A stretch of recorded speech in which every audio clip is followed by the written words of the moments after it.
Hi everyone, welcome back to the channel. In today's video, we'll be learning how to alter our data in our tables.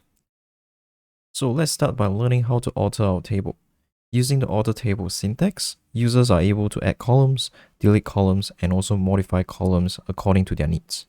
So to add columns, you simply follow the syntax. So firstly, we have the alter table, and then we type in the table name, and then we add in add column 1. So it depends on what's the name of your column, and then we have the data type. So to put this into practice, so previously in our tutorial, we actually created the customer table. So let's have a look at what's inside to recap.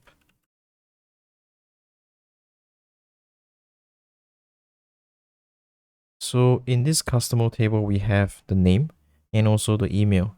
So let's say if we actually want to add in a new column. So what we do is we type in the similar syntax as here. So alter table, the table name, which the table name is customer. And after which we type in add column 1. So we do an add. So the column 1 that we wanted to add is actually address. So we type in address, and then also we type in the data type. So data type for this will be a varchar, and do 100. And then now if we look back into our table, we do a describe customer. Here we can see that we've added in a new column called address with varchar 100 into our customer table. Moving on, to drop a column, you can just simply do an alter table, the table name, and then type in drop, and then the column that you want to drop. So let's just say if we actually want to drop off that address column that we have just created, we can do the same thing. We do an alter table, the table name, and then we do a drop, and then address. So let's check the table again. Oh.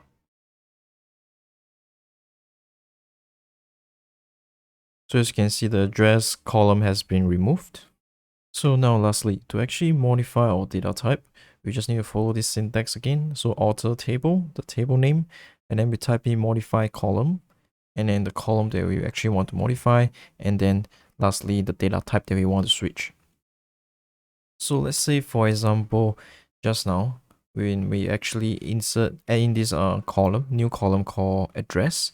So instead of doing varchar, which is the right thing that we should do, we actually use integer. So if we do describe the table again,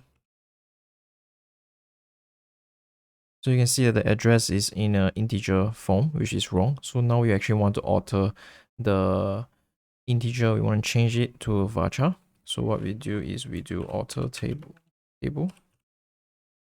customer, and then we do a modify column, and then we type in the column name that we want to modify, which is address, and then we type in the correct data type, which is varchar 100. Alright, so now let's check the table again. So you can see that the address column has been switched to varchar 100. So this is it for this video. In the next video, we'll actually learn how to create constraints. So thank you so much for watching, and I will see you in the next one.